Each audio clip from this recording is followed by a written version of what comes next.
नमस्कार जय जगन्नाथ। जदि आपनको आधार कार्ड हजि जाइछि चिरी जाइछि बा पुराना हो जाइछि ताहले किबरी नेट रु आउथरे आपण नुआ आधार कार्ड डाउनलोड करि परिबे तार संपूर्ण विवरणी ए वीडियो रहिछि। तो चलंतु वीडियो स्किप न करी पूरा शेष पर्यंत देखंतु आउ निज आधार कार्ड को डाउनलोड करंतु।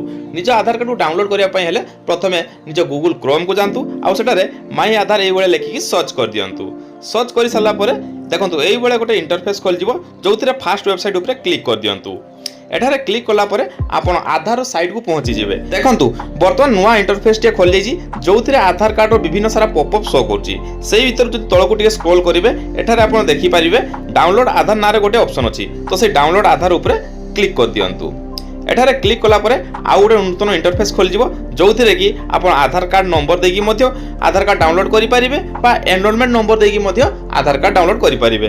आमे एठारे आधार कार्ड नंबर देकी डाउनलोड करिबा। तेणु प्रथमे देखंतु एठारे जो आधार कार्ड नंबर छै आधार कार्ड नंबर दे देबा तार तळको रहि छै कैप्चा आ सेंड ओटीपी। एठारे गोटे जिंस मने रखिबे आधार कार्ड डाउनलोड करिया पई हेले आपनको आधार सहित मोबाइल निश्चित भाव लिंक थिबा दरकार। जदि आपनको आधार कार्ड मोबाइल नंबर लिंक नाही ताहले आपण डाउनलोड करि परिबे नाही। तो चलंतु आधार कार्ड नंबर दबा कैप्चा दबा आ ओटीपी को सेंड करिबा।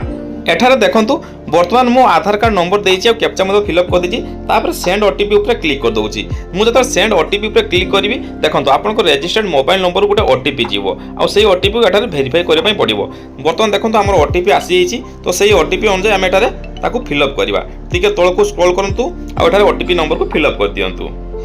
एठारे देखंतु मु ओटीपी नंबर देइछि वर्तमान वेरीफाई एंड डाउनलोड ऊपर क्लिक कर दियंतु।